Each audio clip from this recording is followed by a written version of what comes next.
You're listening to Authors First on the Artists First World Radio Network, artistsfirst.com. Tony K. in the studio. Thanks, audience, for joining us worldwide. All broadcasts available free on demand. Visit the artistsfirst.com homepage frequently for updated guests and for broadcasts covering a broad range of topics. This hour on Authors First, it's my privilege to introduce creative artist and author Sheila Levine. SheilaLevine.com, the website. I love it when authors do that. And her book title, Simple Truths. Let's give a warm Artist First welcome to our guest. How do you do, Sheila? Hi, how are you? I'm fine, thank you very much. Wow, what fun you've been having, and you enjoy being around creative people anyway, right? I mean, music, literature, art. This is a part of the parcel fabric of who you are. Yes, I think that's true. For many years, I lived in New York City. And I would say when I did live in New York that I was at the ballet maybe 3 times a week, and at concerts, etc. But then I moved to a small island in the Caribbean called Vieques, where I've lived for about 25 years. And there's not a great deal of what we would call culture there, but there is a lot of creativity, a lot of artists and other writers and people like that. And the weather, so much nicer. Yes, the weather, it's nothing but great weather, except for the few short times during the year when we may get a big storm. The weather is absolutely ideal. But even more than the weather, Vieques gave me, because it's a population of 10,000, gave me an opportunity to have the kind of expansive time that writers need. I think most writers feel when they get up in the morning and they go to their desks and they start writing, they don't want to have anything interfere. Now, no time limits. You don't have to be at lunch at 1 or make dates in the afternoon. You just write as long as you feel like it. And that expansive time is awfully important to creative people. It really is a labor of love, of devotion, self-sacrifice, focus. You have to be in for the long haul. Yes, you do have to be in for the long haul. In fact, it's about 20 years between having novels published. Simple Truths was published about 20 years ago, and my newest novel, Musical Chairs, was just published about a month ago. So that is a long time, but it doesn't really seem like a long time. In addition to all of the things you mentioned, it's kind of an addiction, being creative, being an artist or a writer. I think it's just something that one does. And you have don't really to do think it. Too much about the well, you don't think too much about the result. You don't worry every minute if you're going to get published or bought or whatever. You just kind of go into a trance and write. It's like air. It is. That's exactly right. And you don't really think of yourself as, well, I'm an author, I need to get busy here. Or do you? No, not especially, although one does worry when the muse is not visiting and you're kind of sitting there at your desk and it's not coming the way it normally comes. But then that short period of time passes and you get back to work. And when you're actually writing, it is a little bit like being in a trance, actually. It's just, there's nothing like it, really. Nothing. Sometimes, as a matter of fact, I like so much what I've written that I actually take the pages to bed with me at night. It's kind of silly, sure. But no, I just don't really. want to be apart from them because they're so much a part of me. Yeah, well, if it takes a while to write a book, you're really into the characters, the way that they think, the things that they're feeling. You're connected to them in a personal way, like they're your friends. That's very true. They are your friends. They're your people. You think about them almost all the time. It's almost not necessary to have what most people call a social life because you're living with your characters and the situations. Simple Truths is about a refusenik, a pianist who's a refusenik in the Soviet Union. They won't allow him to leave because he's Jewish, and about a young woman who works in the Soviet Jewry movement in America, and how she helps him to emigrate. that is a story I know well because I worked for the National Conference on Soviet Jewry for many years, and those were the days when they would not let Jews emigrate to the Soviet Union. But you just live with these characters and the situations, and it seems to fill your days and fill your nights quite adequately. Write what you know. I'm sure that the first book was much of an expression of the frustration and the liberation, the joy that you experienced through those repetitive cycles of attempting to bring people from the society they're living into a free society. That's very, very true. Right, what you know is very true. For the second novel, the one that was just published, Musical Chairs, is a political novel. And for many years after I left what's called organized Jewish life, the Jewish civil service, I worked in politics. I was a finance director for many politicians. And the second novel, Musical Chairs, is about two women who were running against each other in the primary in New York City for the Senate.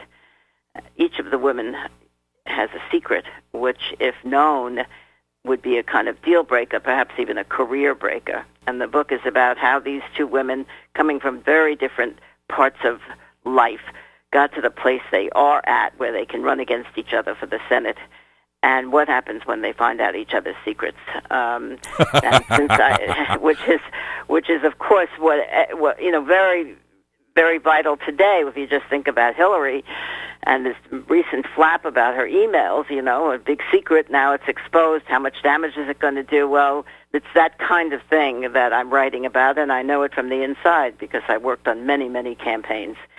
It's a fascinating area to work in politics on the one hand. On the other hand, it is also very frustrating and kind of scary, especially nowadays when everybody is looking for dirt kind of on the other candidates.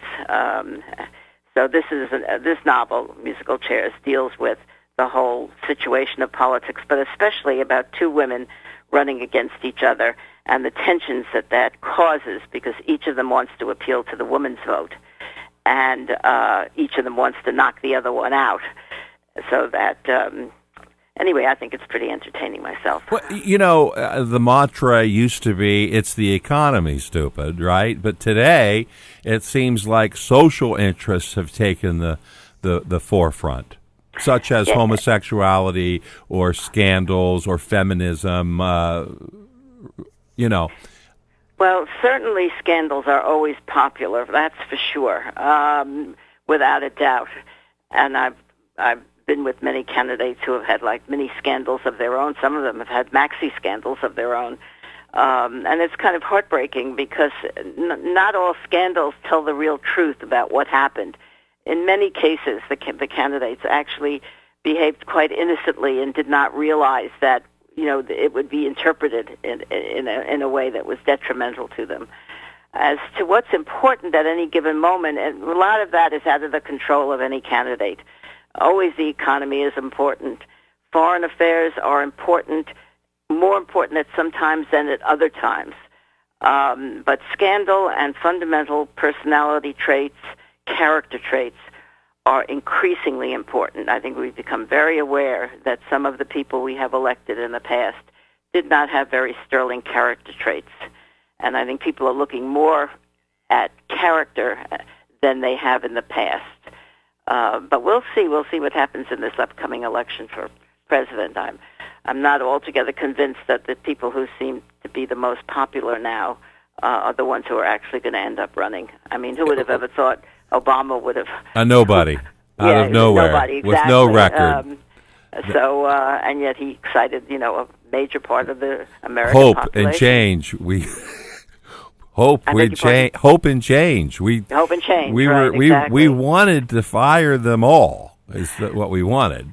And I think we still do. I think we do too. Yeah, I think we definitely want to fire them all. and that's okay.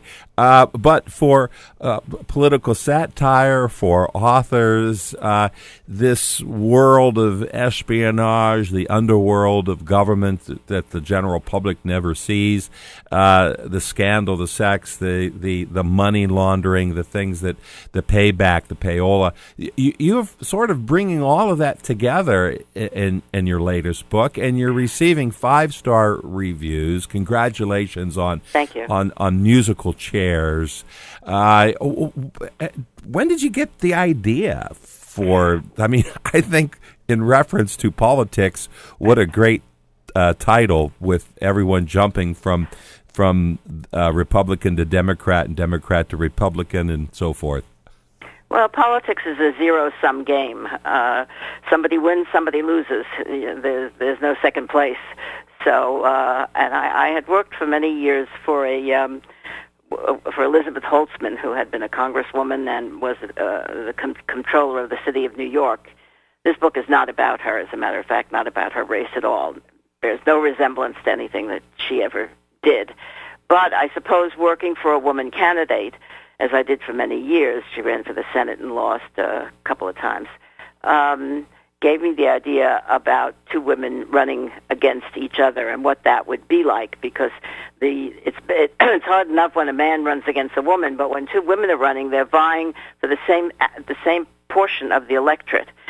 And I'm not sure how much the general public is aware of the fact that almost really every candidate breathing today running for office hires what's called an opposition research firm, which is a nice name for people who dig up the dirt on the other candidate. It's a serious business, and it's a very lucrative business. And there are whole firms devoted to people who look into the backgrounds of the opposition candidate. And they also look into the backgrounds of the candidate who has hired them to make sure. That's what's happening with Hillary now. You read that she is being vetted. She pays people to do opposition research on her so that she won't be caught unawares when the opposition actually finds out something about her. She'll be prepared to be able to reply to it.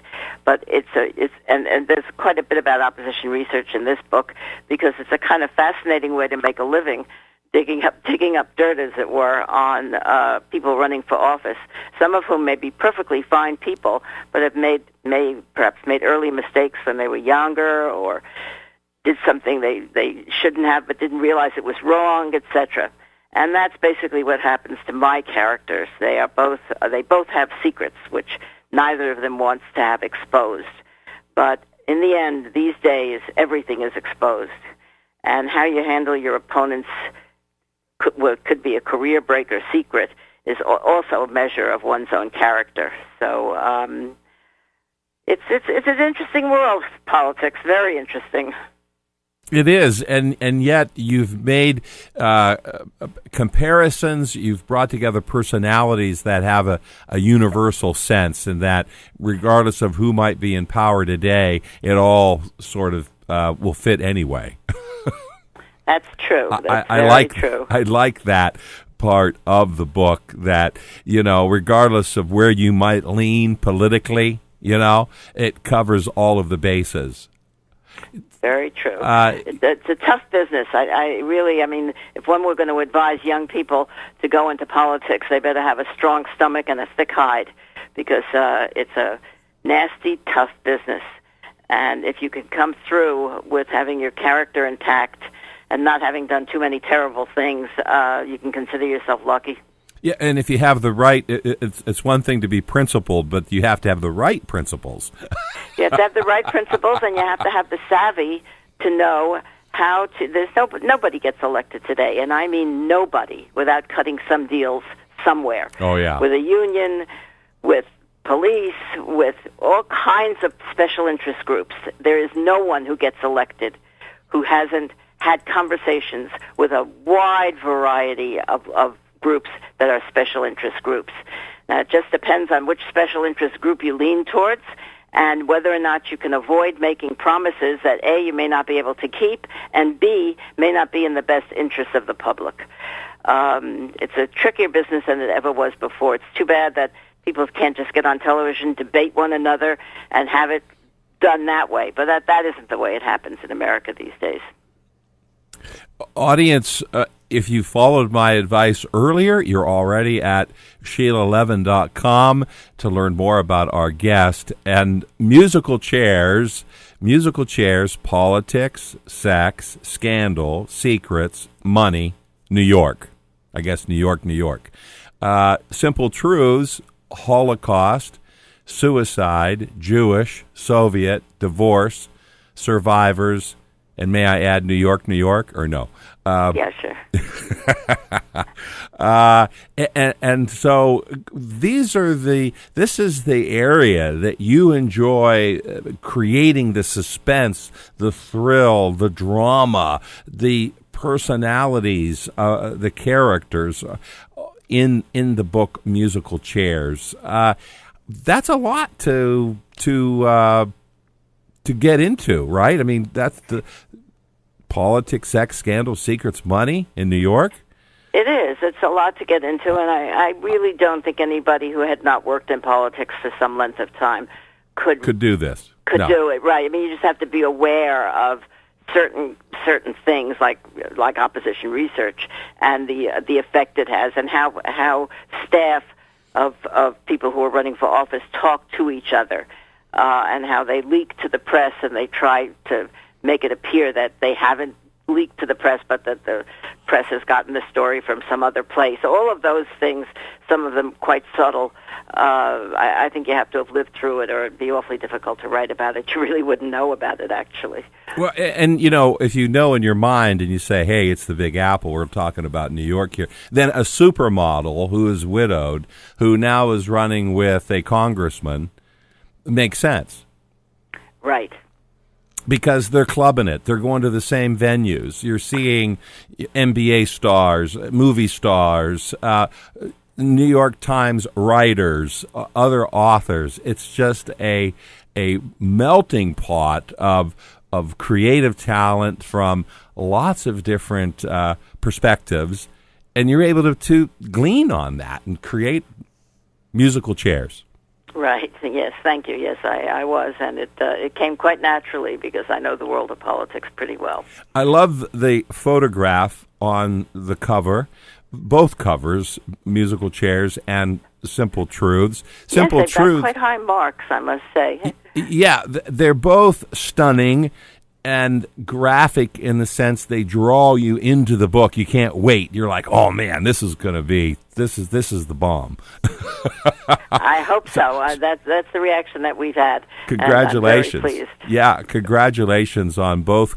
Did you re-release Simple Truths? Or yes, Simple Truths was re-released at the same time that Musical Chairs was published. How nice! I felt, and the publisher felt that it was a sensible thing to do. Many people now are perhaps not so aware of what the situation was in the 70s with Soviet Jews and the difficulty they had in trying to emigrate to Israel. And this is a book about that, as well as about a survivor of the Holocaust, Susan Warner, who is the heroine of the book, and how she herself is so conflicted about the Holocaust that she does not want to be identified as a survivor. Wow. But of course she is one. So it's a complicated book about both Soviet Jewry and about the Holocaust and the survivors of the Holocaust and how they relate to the world, having lived through one of the most cataclysmic events that the world has ever known. You've I don't want to say been privileged, but in a sense honored in that you've heard firsthand and been involved firsthand at helping bring others to this country. Yes, that's right. In fact, I went to the Soviet Union on any number of occasions. I was even a member of the press on the Nixon-Kissinger Summit 3 trip. And not on that occasion, but another occasion when I went to the Soviet Union, I was actually detained by the KGB. Which this is not an experience I would recommend to anyone. So I had quite a lot of fabulous experiences, and as I've always said, Soviet Jewry did more for me than I ever did for it. Taught me an awful lot about life and about people who hunger for liberty and freedom, and Fortunately, in the end, it was quite successful. Almost all the Jews who wanted to leave were able to leave, but it was quite a struggle in those days. Sheila, in both cases, it's a reflective process through your own lived experiences of meeting people, living, going, writing, in your career and where you were situated, and now being able to reflect back and really pull all that together.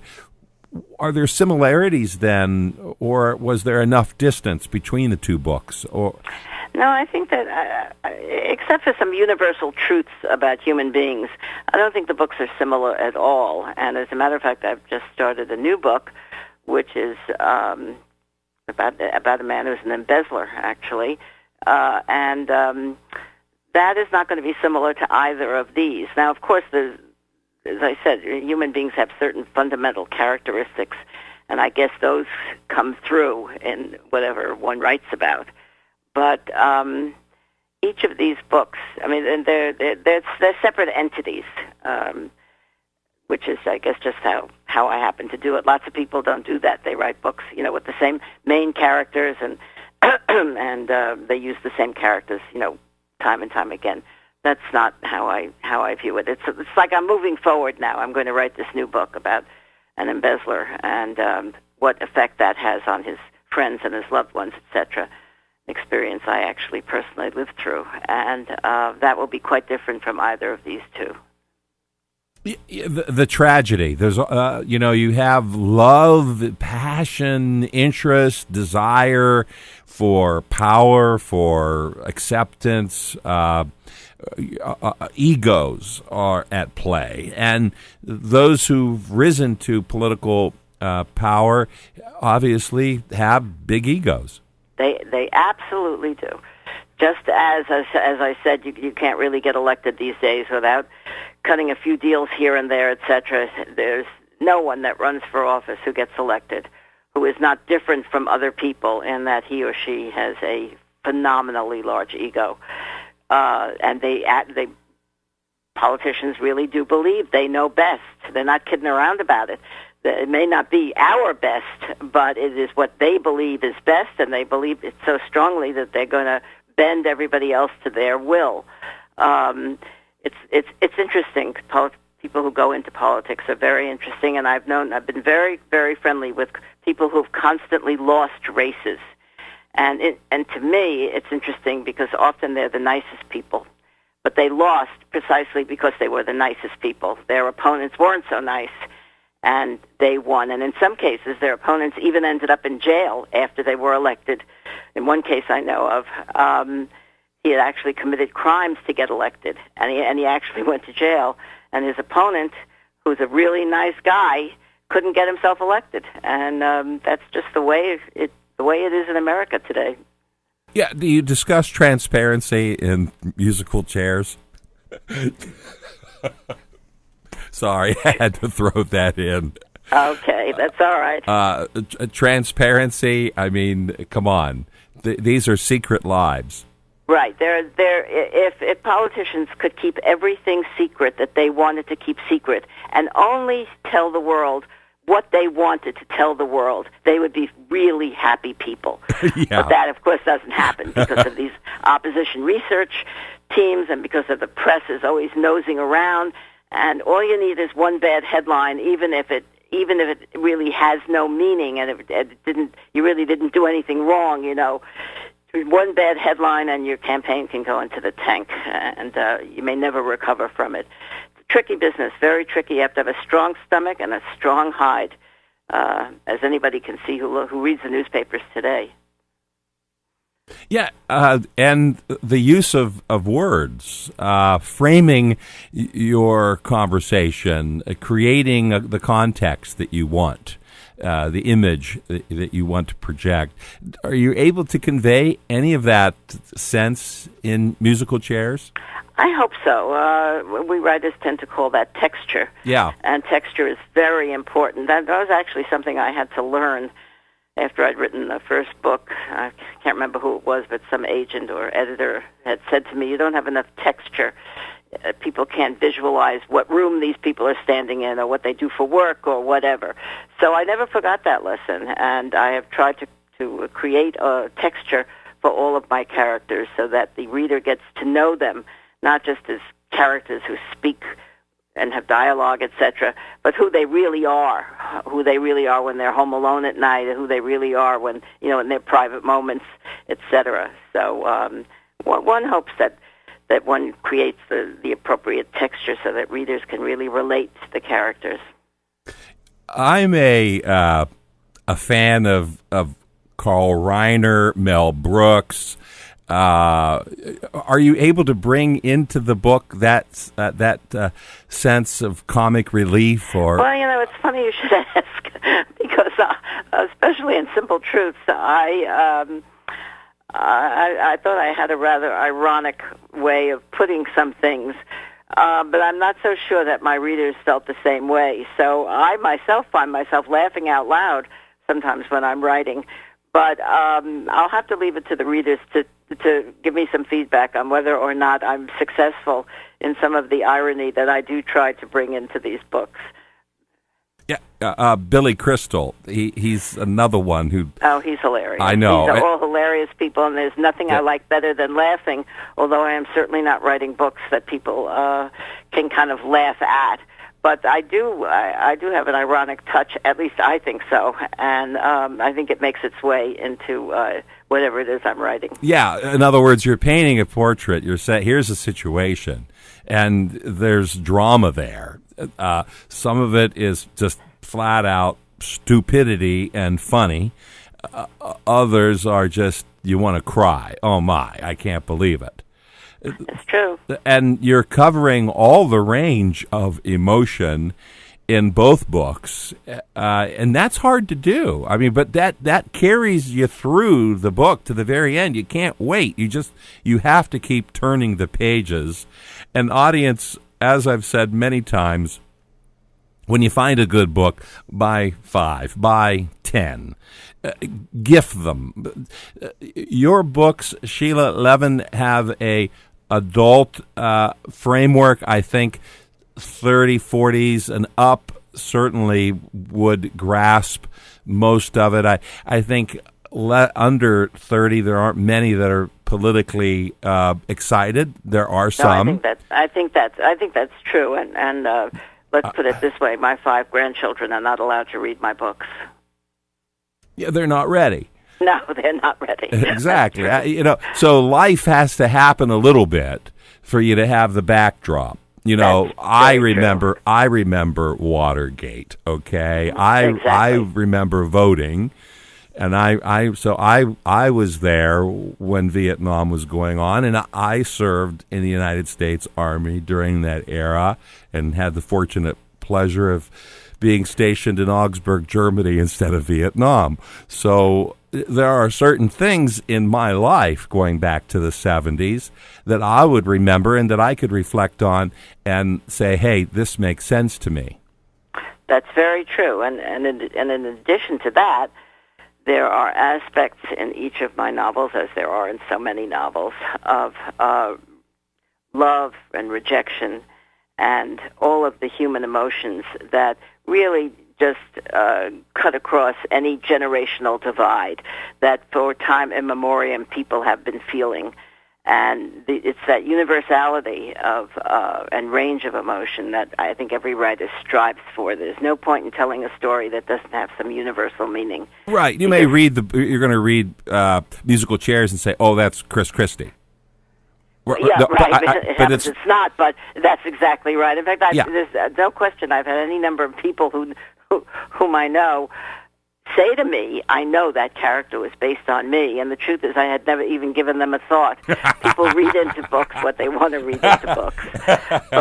But there's one of the greatest challenges any writer has is to make his or her story universal in nature so that the readers not only are titillated, amused, and energized by the storyline, but they really feel that they find in it things which relate to their own lives and people they know, etc. And that is the ultimate challenge of any writer. And the best writers one could name so many, Shakespeare, not starting with Shakespeare, but Shakespeare among the most prominent, Philip Roth, etc., on and on and on. The best writers do exactly that. They tell a particular story that people can relate to, but they universalize it, making it appropriate and understandable and emotional for the readers. Yeah, and therapeutic for them. And therapeutic. That's very true. That's very, very true. It's an interesting point.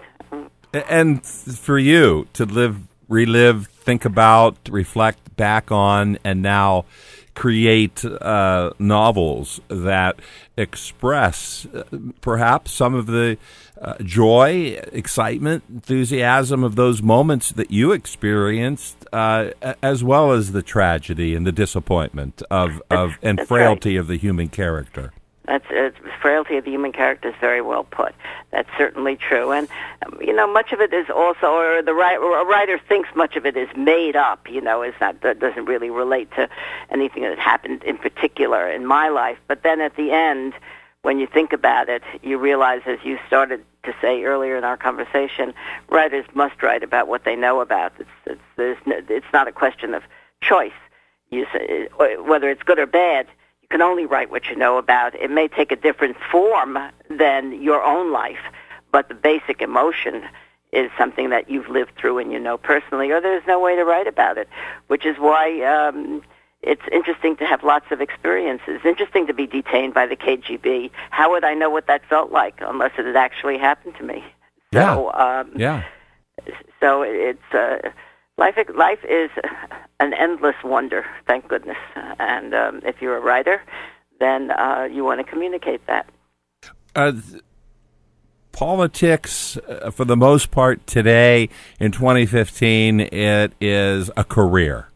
You've been in politics maybe for 20 years or 30 years. You came up locally and you advanced and you moved and you kept and you worked your way to wherever you are now, right? And so there's a lifetime, a career behind you of having spoken in front of groups, pushed certain causes, and then there's the cultural changes that perhaps 20 years ago, 30 years ago, the nation felt and thought differently about things than they do today. Well, if you just take the money issue, 20 years ago, it didn't cost anything remotely like what it costs now to get elected to the Senate or to, in fact, the presidency. The aspects of fundraising now are so sophisticated that it kind of boggles the imagination. And the amount of money that is required for people to become congressmen or senators or president is just unfathomable. I mean, it's hard to imagine how they could raise that much money and how they spend that much money. And that was not true 20 years ago. 20 years ago, you raised a certain amount of money and it was more or less in line with what was appropriate. You spent it, and that was that. But now there's no holds barred. Because of what the Supreme Court did, et cetera. And the money in politics now is really shameful and shocking. No one cared before. Oh, that's Ohio or that's Wisconsin. Who cares what's going on up there, right? But I now... think that's true. But now you see what happened today, just today, these Republicans writing to Iran saying that, anything that, any treaty signed isn't going to be any good for the next president, because the next president will void it. I mean, that kind of thing was unheard of really years ago.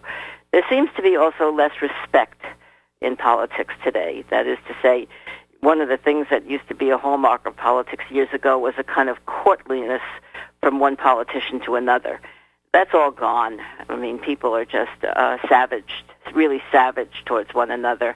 And in my view, they've been particularly savage towards the president, this president.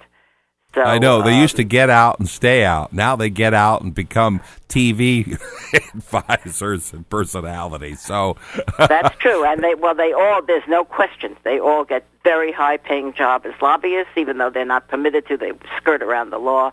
And if you're an ex-politician and you haven't gone to jail, which is another thing that ex-politicians tend to do also, but you're definitely going to make a very good living for the rest of your life. Oh, yeah. I mean, what do they pay? One speaking engagement, you get $1 million, Yeah, they get a lot of money, right? A lot of money. That's one of the, arguments about Hillary, that she continues to take these very high-paid speaking engagements when, at this point, she and Bill certainly have enough money to see them through many lifetimes. So it's an interesting question. But money in politics now is just the way it seems it's going to be from now on. And it's not a good thing. It's not a healthy thing for the country. No, and it's not healthy when we lose our republic to democracy. That's certainly true. And not teach it. We're not teaching it civil or liberties, civil rights, civil responsibilities. Or maybe we're strong on the entitlement side, but weak on the obligation to assist, to maintain a strong community. Well, there seems to be also a growing lack of compassion for unfortunate people who are physically ill or mentally ill. I mean, there is, for example, almost no mental health structure in this country. This was not true 20 years ago. 20 years ago, if you had a child who was manic depressive or schizophrenic, you could place them in a halfway home where they would be safe and sheltered and get their proper medication, etc. There are almost no facilities left in the United States of America for mentally ill people now. And I happen also to have an MSW, so I know a little something about this. And the kind of restrictions and deprivation that certain members of the Congress and the Senate would, if they could, put upon people who are simply poor, who want to work but can't find jobs, etc., is really, really shocking. It seems to be just a lack of compassion towards anyone who isn't making it with big bucks in the way that certain congressmen and senators think money is the most important thing. And that, I think, is very cruel. And I think eventually we've seen some rebellions already on this issue, people in the streets marching, et cetera, And I have some hope that both the racism that still exists in this country and the lack of compassion for the ill and the poor, I have some hope, although not a whole lot, but some, that people will rise up and make it known that they are people too. And that if they need help, then we're a big enough country and a rich enough country to help them. Sheila Levine, thank you for coming on Artists First, supporting the arts, contributing your knowledge, your background, and experiences with our audience worldwide. Special thanks to military personnel serving overseas. Thanks for tuning into the broadcast this hour. You're always welcome, and certainly you'll want to visit Sheila Levine, Levin.com, the website, and purchase both books right away. If you're looking for a great gift idea for your mom, your dad, a college student, graduate student, a deep thinker, these are books for those who really apply themselves to reading. Well written, well done, both books. You're going to experience a little bit of a roller coaster ride, but in the end, you'll be richly rewarded. So stay with it. It's a page turner. Musical chairs, relevant, and will be relevant 10 years, 15, 20 years from now. But get your copy today. Always a scandal in politics, and certainly we're going to be seeing that forever. It's never going to go away. Sheila, thanks for putting it together in such a fabulous fashion. You probably could have kept writing, and the book would be, 1,000 pages long. I know when to stop. I know when I've got a good thing. I know when to call it quits. Yeah. And thank you very much. I really enjoyed this interview. But you really had to say, hey, I have to put a limit on the length of a book. Is that a challenge? No. It's not. It's very, very natural. The book has a beginning, it has a middle, and it has an end. And somewhere around the middle of the book is when I start to map out the rest of the book. I use Post-its and put my characters down on them and make sure I've got all these characters moving forward towards the end of the book.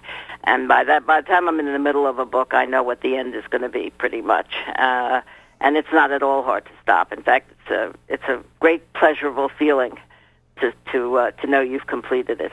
What fun! Yeah, it is fun. And you're not having a difficult time locating your muse these days. No, not these days. No. So a beautiful place to live, plenty of time to write, not too many other obligations for that. And you're working on your third novel, and you hope to have that finished by the end of 2015? Yes, I'm giving myself a year to write this one. Right. So, audience, be sure to consult SheilaLevine.com in the coming months and of course, buy your copy today. I believe it's available on Amazon and yes, and available everywhere, bookstores everywhere, Barnes and Nobles and Amazon on the internet, and many, many bookstores. There you go. So it's out there, and if they don't have it at your favorite bookstore, encourage them to bring it in. The ISBN numbers are all at the website for your local bookstore, and they'll be happy they followed your advice. So bring in a few copies. With hundreds of thousands of books out there, audience, it's nice to know you can rely on Sheila Levine. Thank you very much. And thank you. Thank you for supporting the arts, for being our guest. Before I let you go, any concluding remarks for our audience or anyone out there on planet Earth you'd like to say hello to? Well, not necessarily say hello, but to all of you aspiring writers. Many people come to me and say, I really want to be a writer. What do I have to do? And my answer is always the same. Sit yourself down in the chair and start writing. That's about the only advice I can give you aspiring writers. You'll find out soon enough if you're really a writer, and if you are, it's the greatest thing in the world.